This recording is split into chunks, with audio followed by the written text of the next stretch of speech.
de vista, de las doctrinas cristianas, ¿cuál es la que tiene la sana doctrina?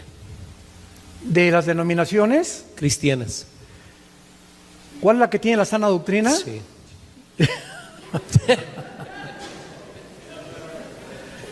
Mira, te voy a contar con mucho gusto. Mira, a través de una de las cosas más maravillosas de la Biblia es la diversidad. Lo que Dios le reveló a Jeremías no se lo reveló a Isaías, ni a Habacuc, ni a Zacarías, aunque todos desde luego estaban centrados en una doctrina esencial que es Dios, ¿verdad? Y la salvación del Mesías que vendría. Y así pasa también con las denominaciones. Los presbiterianos tienen la doctrina de la Reforma, que es muy buena teología. Los bautistas le dan más campo y más al evangelismo, a las campañas. Los pentecostales comenzaron a predicar a principios del siglo XX, dándole más énfasis a cosas del Espíritu Santo. Vino el movimiento carismático en 1970, 1980, que se desvió del pentecostalismo. Algunos están regresando, gracias a Dios, a la sana doctrina. Entonces vemos que a través de todos nuestros hermanos, si creen en la salvación por gracia y que viene la resurrección de los muertos y que es por la fe, no importa si son carismáticos, presbiterianos, bautistas, somos hermanos, son nuestros hermanos. Debemos respetarlos y amarlos. Las doctrinas no esenciales, como unos creen que se pierde la salvación, otros no. Unos creen que se debe hablar en lenguas, otros no. Unos creen el pretribulacionismo, mitribulacionismo, posttribulacionismo, etcétera, etcétera. Son doctrinas no esenciales. Y si tú me dices, pues yo creo que se pierde la salvación, digo, pues te voy a tener que decir que estudies un poco más la Biblia, ¿no? Pero no me va a alejar de ti, o sea, no voy a dejar de amarte. Y yo estuve en Estados Unidos hace poco en una iglesia de negritos.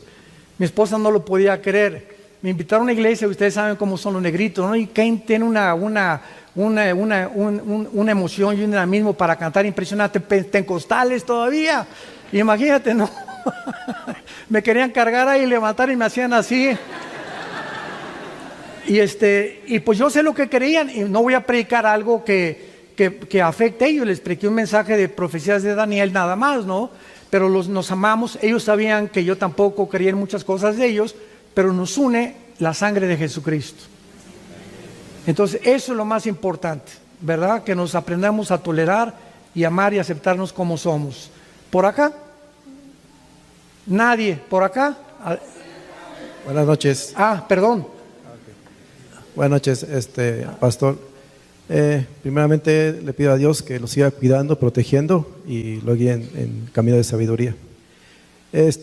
Mi pregunta es, ¿qué opinión tiene del movimiento G12 creado por el pastor César Castellanos? Debido a que ha tenido en algunas iglesias controversia, debido a que este movimiento fue dado por una revelación que él tuvo. Alan, te dije que iba a haber buenas preguntas. Muy buenas preguntas. Esto es una sesión maravillosa. Hace 3 días mi esposo y yo regresamos de Cancún, no de vacaciones ni a la playa fuimos a un seminario de profecías y tuvimos 2 horas de preguntas y respuestas. La gente no se quería ir porque hay tantas preguntas, ¿verdad? Que los cristianos damos un mensaje y ahí se quedaron. Pero hay tantas cosas en el alma que necesitamos responder, como esta del G12. Mira, hace algún tiempo había un hombre que era senador en Colombia, César Castellanos, lo ametrallaron, casi lo matan. Se salvó, se fueron a Florida a vivir. Y cuando él regresó a Colombia, él está en Bogotá, también está en la televisión de enlace, César Castellanos, comenzó a idear un sistema que le llamó G12. Y supuestamente él lo basó en los 12 apóstoles. Entonces comenzó a enseñar que solamente se juntaban 12 en todos los grupos de discipulado. Ya desde ese punto de vista, ¿por qué no 8? ¿Por qué no 13? ¿Por qué no 15? Cuando dogmatizamos, hermano, cuando hacemos algo casi como una ley, tiene que ser 12, simplemente porque fueron 12 apóstoles. No hay ese patrón en el Nuevo Testamento para estudiar. Donde 2 o 3 se reúnan, ahí está Cristo en medio.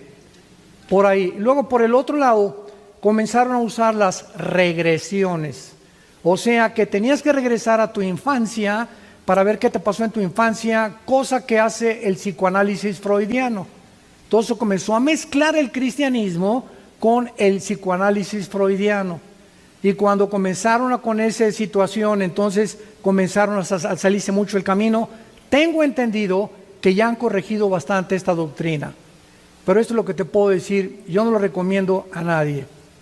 Pero ellos son cristianos, pero ese sistema de enseñanza no es bíblico. Por acá, sí. Muy buenas noches. Quería yo preguntarle en cuanto a los matrimonios, que ahorita ya se disuelven con mucha facilidad. Tengo tiempo de ya conocer su palabra del Señor, y desde que yo inicié casi mi matrimonio, yo sabía que al momento que uno quisiera separarse, solamente era por causa de una infidelidad, de una cosa así. ¿Cuál es su pregunta? Limitémonos a la pregunta nada más para que tengamos oportunidad de darle más oportunidad a otras personas. Sí, quiero saber... ¿Las causas del divorcio? Sí. ¿Cuál es la causa del divorcio? Adulterio y abandono de hogar. 1 Sí. Corintios capítulo 7. ¿Y qué pasa si en el caso del hombre o la mujer se puede volver a casar si en un momento... Lo voy a explicar, sí. Adulterio y abandono de hogar. Vemos nosotros en el Antiguo Testamento, dice Malaquías, Dios odia el divorcio. Sin embargo, le dio permiso a Moisés, carta de divorcio, por la dureza del corazón. En otras palabras, hay personas que tienen un matrimonio tan tóxico que si siguen juntas se matan, a ese grado. Entonces, por la dureza del corazón, cuando ya ninguno de los dos tiene una solución, es cuando viene ya o el adulterio, o los golpes, o los abusos, etcétera, etcétera. Ahora, muy bien, si una mujer llega con nosotros como pastores, hermano, mi esposo es un golpeador, pero no sé nada de adulterio, nuestra recomendación es sepárate temporalmente de él. Es lo que dice 1 Corintios capítulo 7. No te puedes divorciar. Sepárate 3, 4 meses, vete con tu mamá o viene con nosotros, le consigamos alguna viuda que esté por ahí, que le alquile un cuarto, lo que sea a la hermana, para que en ese tiempo él pueda darse cuenta y valorarla a ella, porque dice el dicho, nadie sabe lo que tiene hasta que lo pierde. Pero para que haya un rompimiento legal, tiene que haber el adulterio, o que él diga, que el gavilán diga, ahí nos vemos. Y ya tiene un año que no regresa, y hay ni discípulas de la Madre Teresa, de veras. Ay, hermano, pues estoy esperando que regrese, y cuando regresa con la amante a la casa. Hasta con eso, créamelo, ahí tenemos casos, pero cantidad de ese tipo. Entonces hay mujeres que en lugar, confunden la mansedumbre con otra cosa, para no decirlo. Por acá, por esta sección, adelante. Bueno. Sí, Pastor Aldo, sin Dios lo sigue usando. Una preguntota. ¿Podría explicar por qué la profecía de la semana 70 de Daniel, o de las 70 semanas de Daniel, es la clave para entender el resto de las profecías bíblicas, por favor? Muy buena pregunta. En Daniel 9, 24 al 27, Dios se le aparece un ángel, el ángel Gabriel, a Daniel. Y Daniel estaba esperando que Dios le dijera qué sería ahora que ya iban a salir de la cautividad babilónica los judíos. Daniel comienza a leer a Jeremías. Claramente en Jeremías 27 dice que iban a ser 70 años bajo el yugo de los babilonios. Y cuando Daniel descubre que los 70 años están a punto de cumplirse, se pone en oración y viene un ángel con la revelación.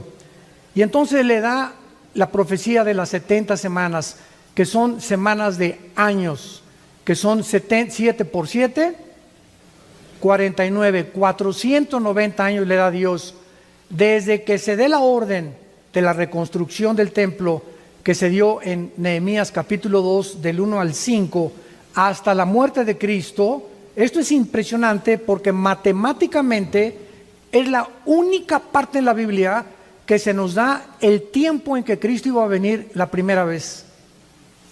Se dictaminó el tiempo en que Cristo iba a aparecer cuando fueran 483 años de la reconstrucción del templo a la cruz. Entonces la vida del Mesías le sería quitada. Entonces nos damos cuenta que faltó una semana. Se cumplieron nada más 483 años, faltan 7 años que son los de la tribulación. Entonces Dios detiene el reloj con Israel y se vuelve a la iglesia. La iglesia entra, Romanos capítulo 11, y somos injertados en el olivo natural. Nosotros somos el olivo silvestre. Entonces Dios tiene que terminar con Israel porque le faltan 7 años a Israel para que Dios termine con ellos. Entonces la iglesia no puede estar aquí porque para que Dios trate con Israel, la iglesia tiene que ser sacada. Y por eso va a sellar a 144,000 judíos de cada tribu.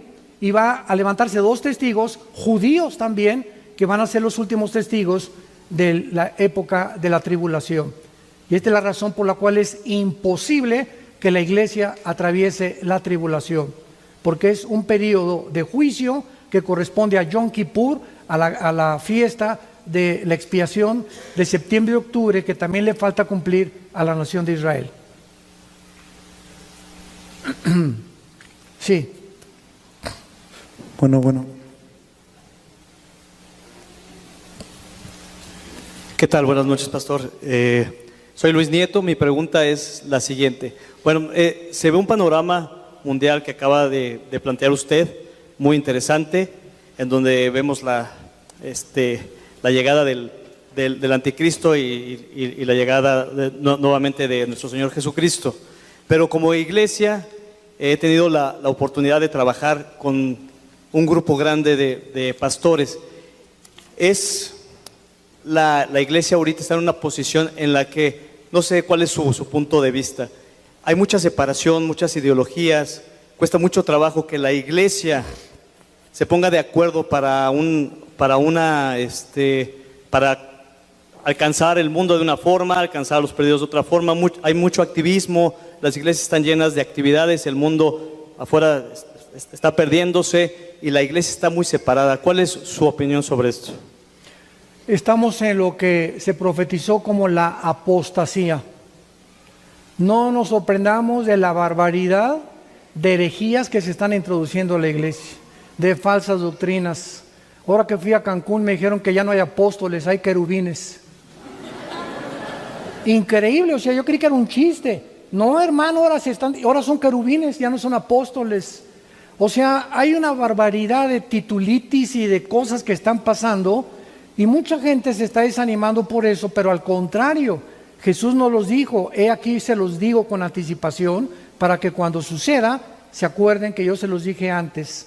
O sea, tenían que pasar estas cosas y cuando vemos que se están cumpliendo las profecías y que la iglesia ha entrado en esta espiral de casi autodestrucción, nos damos cuenta que nos encontramos más cerca que nunca del arrebatamiento de la iglesia. Entonces todo esto tiene que suceder, hermano, porque los corazones tienen que ser probados. Jeremías 1 Corintios 11 dice la Biblia, es necesario que haya divisiones para que se prueben los corazones. Y a través de todo esto se está limpiando la iglesia y están cayendo cantidad de pastores, cantidad de personas, entre comillas, que se decían cristianas. Y un cristiano nacido de nuevo nunca se rinde, ni se da por vencido, porque Dios no nos ha dado espíritu de cobardía, sino de poder y amor propio. Regresamos aquí a esta, Bueno,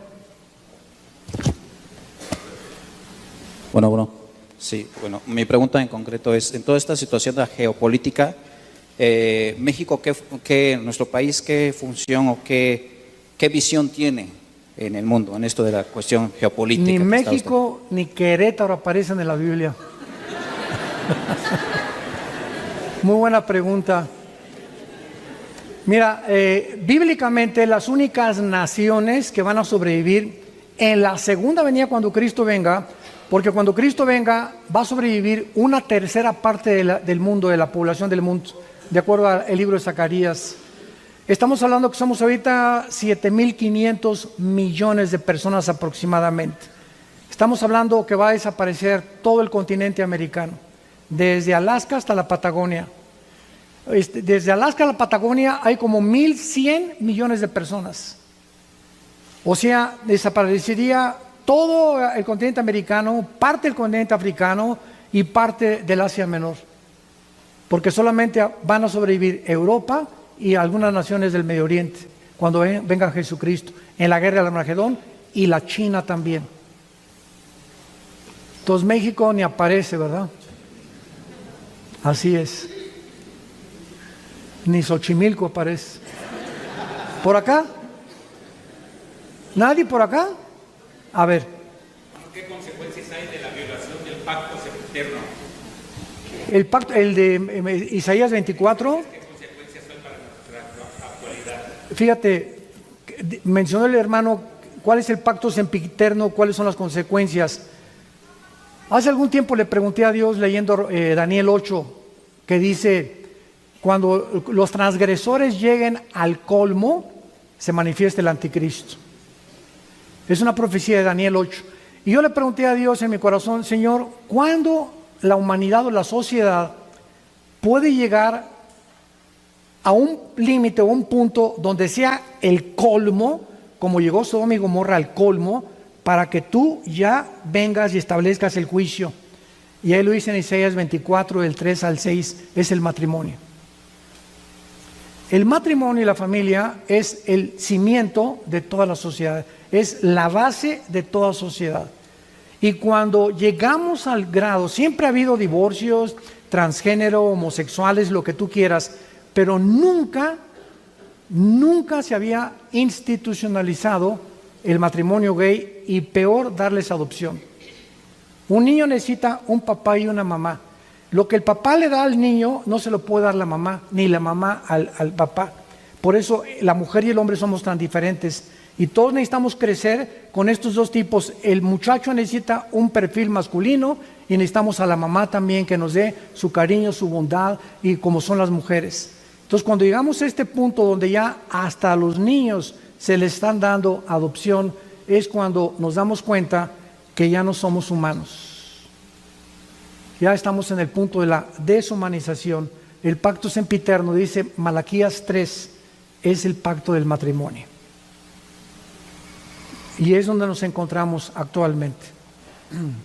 Allá atrás.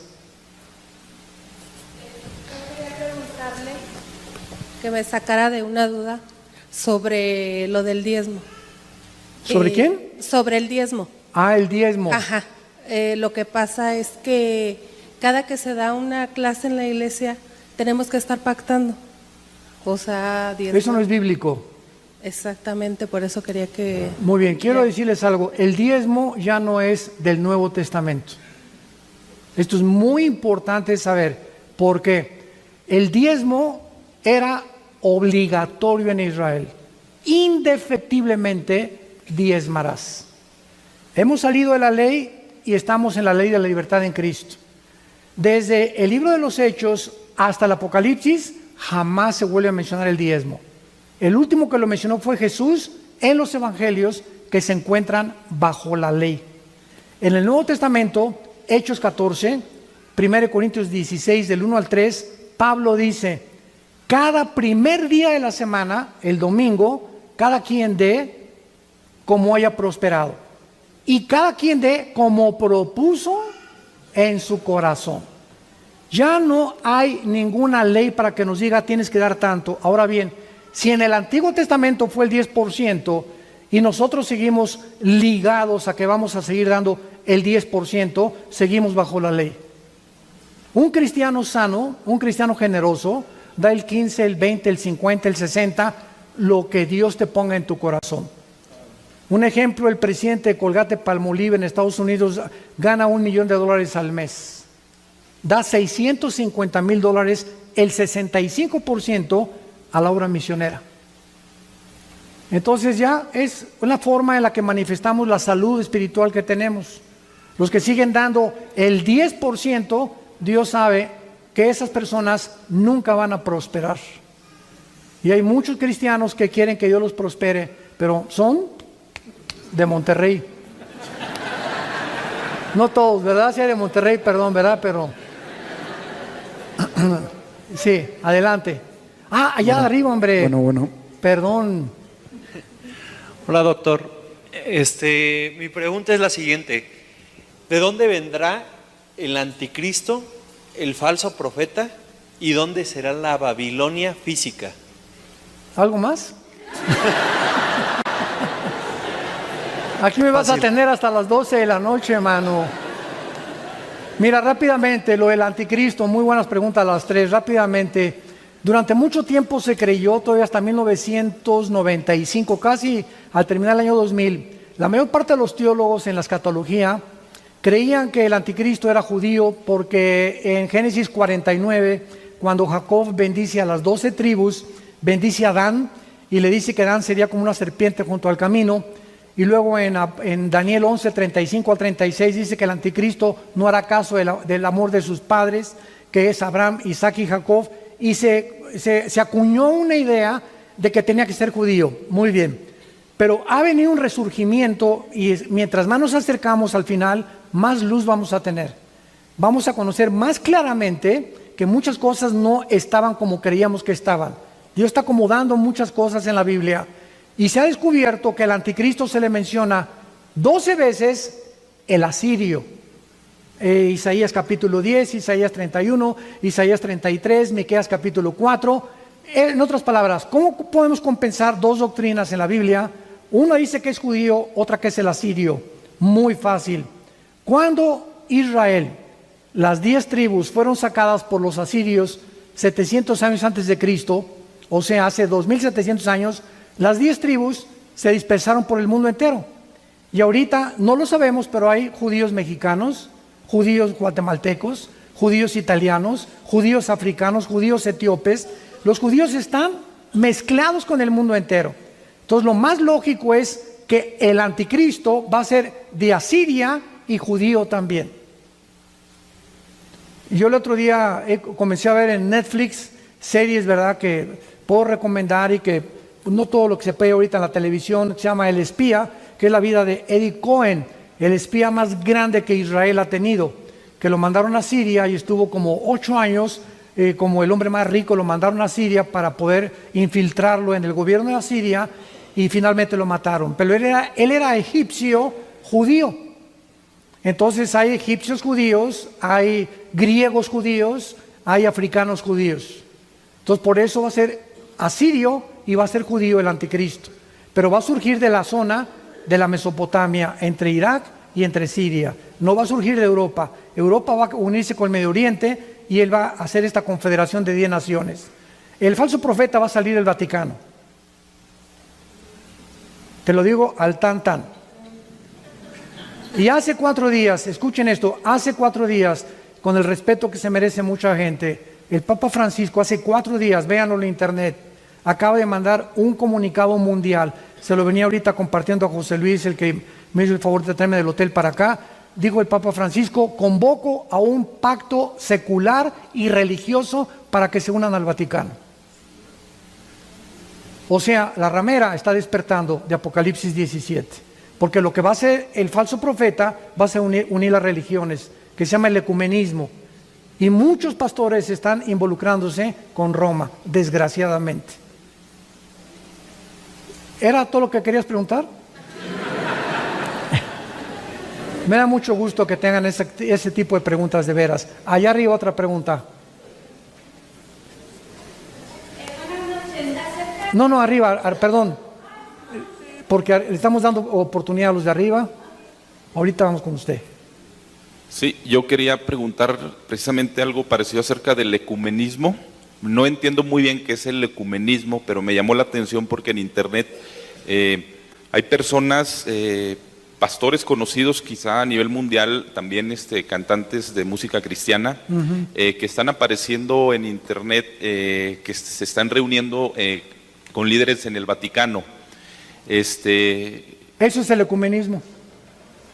Pero la Biblia, ¿qué nos dice acerca en qué puedo yo entender, por ejemplo? En Apocalipsis 17, la gran ramera, que ha embriagado con su vino a todas las naciones. Y esa gran ramera es una mujer que se personifica montada sobre una bestia, que es el anticristo. O sea, la ramera es el poder religioso gobernando el poder político en los primeros 3 años de la tribulación. En el capítulo 17, del 10 en adelante, el anticristo se deshace del poder religioso queman el Vaticano o queman Roma y se erige el anticristo como el único Dios. Entonces, el poder político siempre ha usado al poder religioso. Y acuérdate, ¿cuáles fueron los dos espíritus que mataron a Cristo? El espíritu político del Estado y el religioso. Cuando Pilato le dijo a los judíos, a los religiosos, yo no hallo ningún mal en este hombre, crucifícale. El Estado, representado por Poncio Pilato, cedió a Cristo a los religiosos, y entre los religiosos y el Estado lo llevaron a la cruz. El espíritu más peligroso del mundo, donde Satanás se puede esconder mejor, es a través de las religiones. Porque creen, como dice el dicho, todas las religiones salvan, y procura llevar tu religión que todas llevan a Dios, cosa que es un absurdo, ¿verdad? Jesús dijo, yo soy el camino, yo soy la verdad y yo soy la vida. Nadie va al Padre si no es por mí. Aquí abajo, la muchacha que se levantó. Ya, por fin. Buenas noches. Sí. Tengo una duda acerca de los 144,000 que habla en Apocalipsis 7. ¿Son los mismos 144,000 que habla en Apocalipsis 14? Claro, son los mismos ya muertos en el monte Sión. Ah, ok, esa es mi duda. Claro. Porque en Apocalipsis 7 habla de las tribus de Israel y en Apocalipsis 14 los detalla con características. Entonces, estos de Apocalipsis 14 no son los, no es la iglesia. Esa es la pregunta. La iglesia no está en la tribulación. Ok. Va a haber convertidos en la tribulación, va a haber un gran avivamiento en la tribulación. En el capítulo 7, Juan ve a miles de personas en el cielo que salieron de la tribulación. Va a haber un gran avivamiento en la tribulación. Apocalipsis 7 que dice vestidos de ropas blancas, que está bajito, ¿es distinto a los que dice arriba de los de las tribus? Sí, porque en el capítulo 6, en el cuarto sello, están las almas bajo el altar de Dios y se les dice que se vistan porque no ha habido resurrección. Y los del capítulo 7 ya nos damos cuenta, y al final también, que ya están vestidos claramente porque ya resucitaron con el arrebatamiento de la iglesia. O sea, el primer arrebatamiento, la primera resurrección es en el arrebatamiento de la iglesia. Es la primera resurrección. Sí, por nada. Regresamos por acá a ver, adelante. Sí. El profeta en el Nuevo Testamento, 1 Corintios 14, versículo 3, es la persona que habla para edificar, consolar y exhortar. En el Antiguo Testamento, este libro ya está sellado. Acaba Apocalipsis, nadie le puede agregar ni una palabra, nadie le puede quitar. Todo lo que Dios tenía que decirnos del infierno, del cielo, el futuro de las naciones, ya está en este libro. Entonces, cuando alguna persona dice, tengo una revelación nueva, pues que se la pegue a la Biblia porque está incompleta la Biblia, que le ponga tercera de Pancho 3.1, ¿verdad? Entonces, ahora ya no hay más revelaciones, ahora hay más iluminación. Ahora necesitamos luz para que las revelaciones tan completas las podamos entender. Entonces, todo lo que Dios tenía para el futuro ya lo sabemos en la Biblia. Si alguien se levanta, que este presidente se va a morir y te vas a casar con esa persona y de tu iglesia saldrán ríos de agua viva y serás el profeta de profetas, son falsas profecías. No hagamos caso de todas esas cosas. El profeta del Nuevo Testamento somos todos los que hablamos la palabra de Dios, los que declaramos los oráculos de Dios. Si alguien viene y me dice, tengo una palabra para mí, yo le digo, aquí tengo una para ti también. Mira, aquí está toda la palabra de Dios. ¿Quieres palabra de Dios? Aquí está. Aquí, adelante. Buenas noches, pastor. Pues tengo poco tiempo de convertido y bueno, que me convertí al cristianismo, de acercarme a la Biblia. Y yo, es pregunta, no sé si afirmación, no sé si esté bien formulada mi pregunta, pero yo, más o menos, la pregunta es esta: ¿está bien escuchar? Porque yo a veces me he sentido muy bien al escuchar a personas que dan una prédica o algo, pero solamente basados en un versículo, y a veces no. A mí me gustan mucho sus prédicas y estoy en ITI ahorita, me gusta mucho para ver el trasfondo del versículo de la Biblia, pues saber bien de qué están hablando completamente. Y mi pregunta es la siguiente: ¿está bien también escuchar personas que se basen tal vez nada más en un versículo y de ahí den una prédica entera sin explicar bien el trasfondo y cómo fue que se está diciendo eso en la Biblia? Pues no, nada más. En la viña del Señor hay de tamarindo, fresa, durazno, chabacano, hay de todo tipo de predicadores, de pastores, ¿verdad? Hay una gran variedad de formas de exponer la palabra de Dios.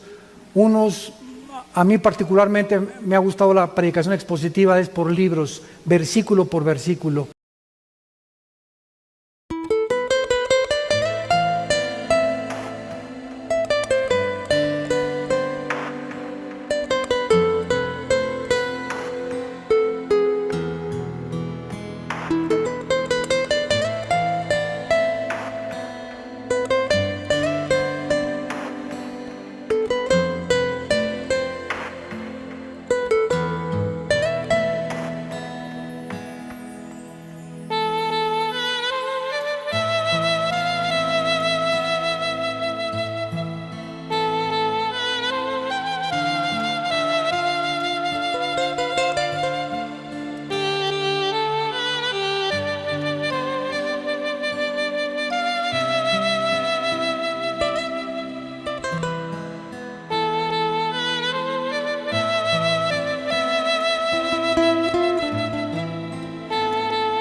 Thank you.